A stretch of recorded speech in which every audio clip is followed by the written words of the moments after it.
Salut à vous tous, j'espère que vous allez bien. Bienvenue dans ce nouveau journal, la bande dessinée. Aujourd'hui, nous avons rendez-vous avec deux grands auteurs. Si je vous dis Jacques Chambon, et oui, vous ne rêvez pas, c'est le Merlin de Kaamelott et Michel Rodrigue, le dessinateur de Cubitus et de plein d'autres séries. Ils sont associés pour faire cette bande dessinée, Chain of Thrones. Et oui, ça vient de sortir aux éditions Corrette. Et la rencontre s'est faite du côté de Plan-les-Ouates à Genève, au festival Watou Bande Dessinée. Allez, rendez-vous maintenant avec Jacques Chambon et Michel Rodrigue. Jacques Chambon, Michel Rodrigue, bonjour. Bonjour, bonjour. C'est un plaisir en fait de vous rencontrer ici au festival Watou, Bande Dessinée de Genève. Et en même temps, vous êtes deux hommes de théâtre, ça qui est génial. Et en fait, vous avez fait une bande dessinée ensemble qui vient de sortir. Comment est née cette bande dessinée Chain of Thrones? Elle est née grâce à Michel.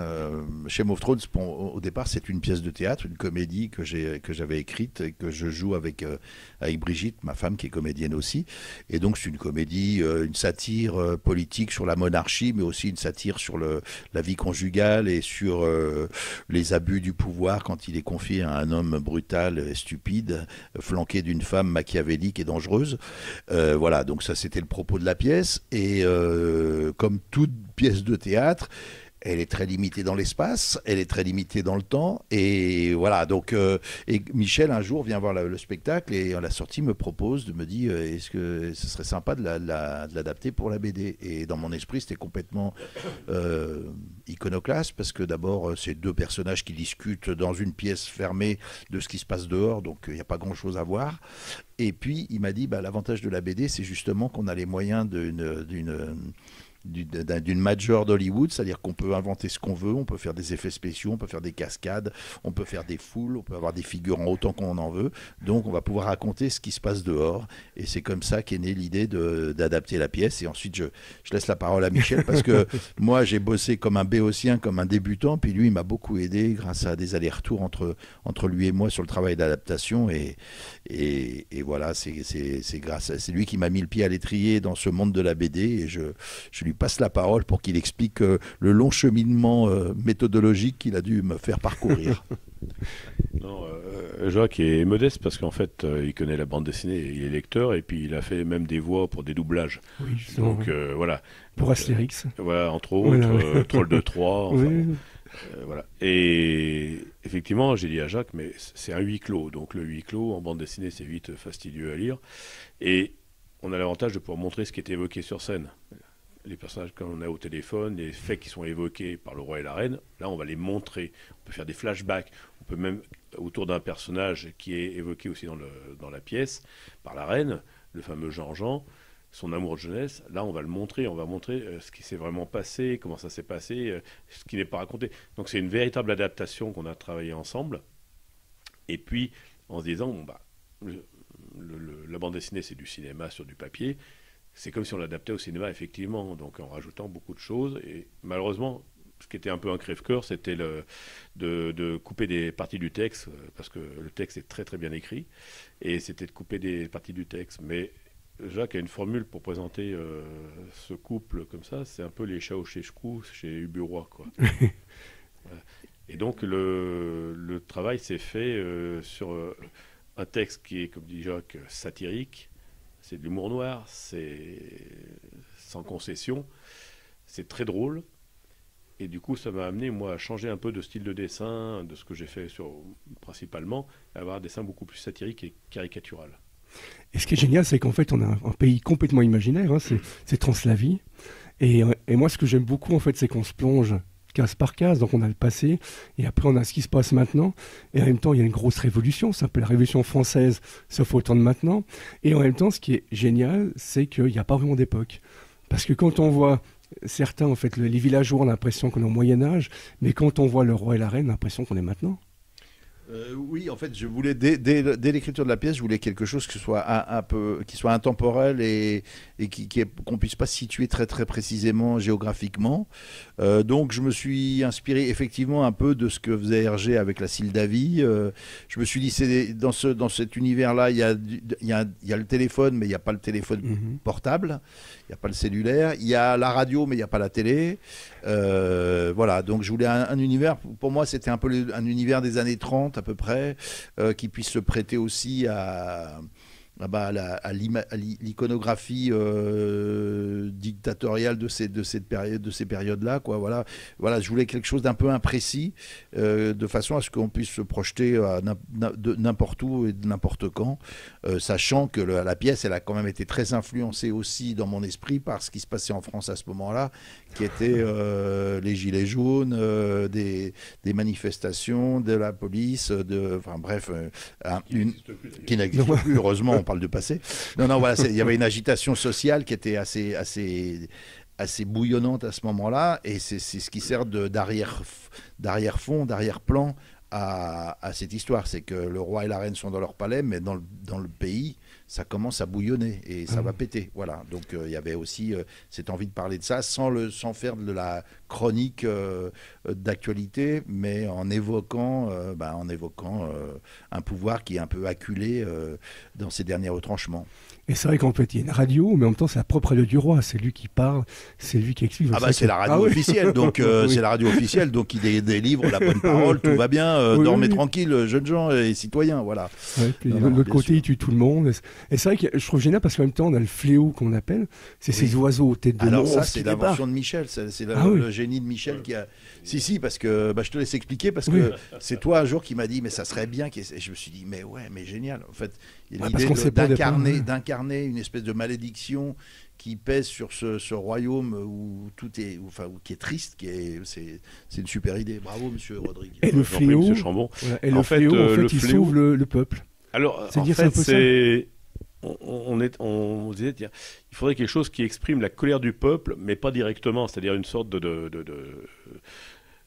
comment dire, d'incarnation de la colère du peuple, un peu comme les 7 plaies d'Égypte ou des choses comme ça. Et on avait d'ailleurs pensé aux 7 plaies d'Égypte au début, famine, sécheresse, tout ça. Et puis ensuite, Jacques me dit, attends, un espèce d'oiseau rapace à tête de grenouille. Déjà, à se dessiner, ça va être chaud. Mais bon, on s'en est sorti. Tu m'as dit qu'on pouvait tout faire en oui, voilà. Et donc, ce fléau exprime vraiment, c'est symbolique. C'est la colère du peuple qui s'exprime et qui s'en prend à toutes les entités gouvernementales, l'armée, la police, etc. Et le pays, on l'a situé, donc, comme dit Jacques, une sorte de Sildavie, donc la Translavie, avec, je me suis inspiré de costumes d'Europe centrale des années 30, costumes traditionnels. L'architecture, je ne suis pas allé chercher bien loin. J'ai pris la ville de Gruyère. Voilà. Qui a un petit côté comme ça, Sissi impératrice, Autriche, Empire austro-hongrois, comme ça. On est dans ces comment dirais-je, ces univers et ces designs-là, quoi. Voilà. Voilà. Et puis, comme on est dans les années 20, les automitrailleuses, je me suis inspiré des automitrailleuses belges pendant la Première Guerre mondiale. Enfin voilà, c'est une espèce de mélange comme ça de passé et de moderne qui fait un peu une intemporalité de l'histoire. Et ce qui est génial, c'est que tu parles maintenant le Château de Gruyère, et en même temps, c'est le 2e album que tu fais où tu fais un clin d'œil à Gruyère. Le 3e. Le 3e, puisque le Maître des Ogres, il y avait aussi un clin d'œil au Château de Gruyère. Ouais. Mais j'aime bien, je pense que je vais le racheter dans pas longtemps. Voilà, mais c'est vrai que moi je pense à cette super bande dessinée que tu as fait avec René Haussmann. Oui, le chat qui courait sur le toit. Et là, on est vraiment en pleine ville de Gruyère. Ah oui, complètement. Donc c'est super, en même temps, vous avez un coin, en fait, un petit clin d'œil pour la Suisse, même avec cette bande dessinée. Toujours. On aime la Suisse, hein. On a encore bien apprécié les produits du terroir hier soir. Oui, ah oui. Je confirme. Et de tous les produits liquides et solides du terroir, parce que le petit pinot noir, il était très bien. Ouais. Ah oui. Est-ce que c'était dur ? Comment, en fait, vous avez eu votre regard par rapport à la bande dessinée, vu que c'était une pièce de théâtre ? Alors dur, je sais pas. En fait, moi, par exemple, c'est vrai que c'est ce que j'ai dit à Michel quand on a commencé à discuter du projet. Je lui ai dit, moi, je suis un lecteur de bande dessinée, j'en ai pas mal à la maison, mais je suis un très mauvais lecteur de bande dessinée. C'est-à-dire, pour moi, une bande dessinée, c'est toujours frustrant parce que je la lis en 20 minutes. Parce que je suis pas, comme j'ai une intelligence qui est pas très visuelle. Si j'ai une intelligence, en plus, elle n'est pas très visuelle. Et du coup, moi, j'ai tendance à lire le texte de la BD sans vraiment m'arrêter sur les images. Et c'est une forme de... Il a fallu que je fasse une espèce de travail personnel sur comment est-ce que cette pièce, qui repose beaucoup sur les mots, sur le texte, comment est-ce que je pouvais la voir, la visualiser, comment je pouvais imaginer ce qui allait se passer à l'extérieur, etc., etc. Et donc, moi, j'ai imaginé des choses. Michel m'a beaucoup soumis aussi de ses idées qui étaient visuellement, qui étaient vachement riches. Et voilà. Et du coup, ça a été un peu une éducation visuelle que j'ai commencé à entreprendre grâce à ce travail, et qui est loin d'être terminé parce que je suis quand même un obsédé textuel et j'ai tendance à regarder ce qui est écrit plutôt qu'à regarder ce qui est dessiné. Et du coup, je ne devrais pas dire ça ici parce que dans un salon de BD, ça doit se retrouver pendu par le zboob, comme dirait mon roi, en place publique. Donc voilà. Et Michel, est-ce que ça t'a donné en fait l'idée de refaire une fois un album, vous deux, une bande dessinée? Oui, ben là, l'album il va sortir le 29 octobre dans toutes les bonnes librairies. Chance d'avoir eu avant Voilà, donc on va déjà bien s'occuper de celui-là et puis ensuite on verra. Ben oui, ça donne envie de retravailler ensemble parce que je pense qu'on s'entend bien. Il y a ça percute bien sur des choses. En plus, j'adore la façon dont Jacques écrit. C'est pas son premier spectacle, hein. Il en a écrit quelques-uns, notamment, je pense aux Sentinelles, je pense le dernier qu'on a vu, la prière du hamster aussi.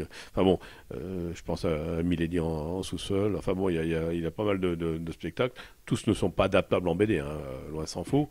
Mais il y a une écriture, il y a un ton que j'aime beaucoup. Ça navigue entre je dirais, Audiard, Janson, enfin pour ceux qui connaissent, voilà. Et puis non, il y a une vraie écriture et un vrai vocabulaire. J'aime beaucoup. Ouais.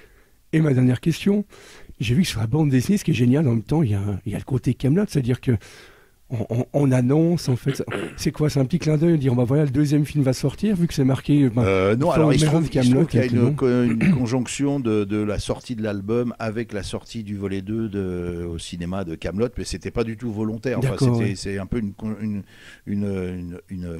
on appelle ça, un concours de circonstances. On est arrivé premier à un concours de circonstances.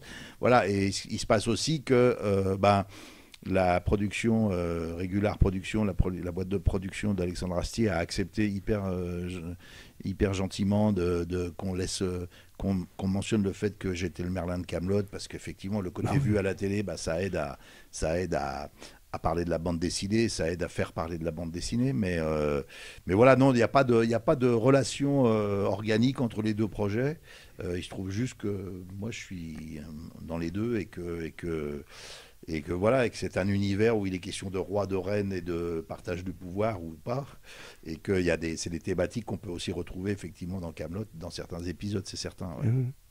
Je vous remercie beaucoup d'avoir passé du temps avec nous. Merci à toi. Merci. Et c'est vrai qu'on a beaucoup de chance, c'est que la BD sort en mois d'octobre. Et oui, en avant-première mondiale. Ah oui, c'est ça. Donc rendez-vous le 29 octobre dans toutes les bonnes librairies. Super. Merci beaucoup. Merci, à bientôt. À tout bientôt.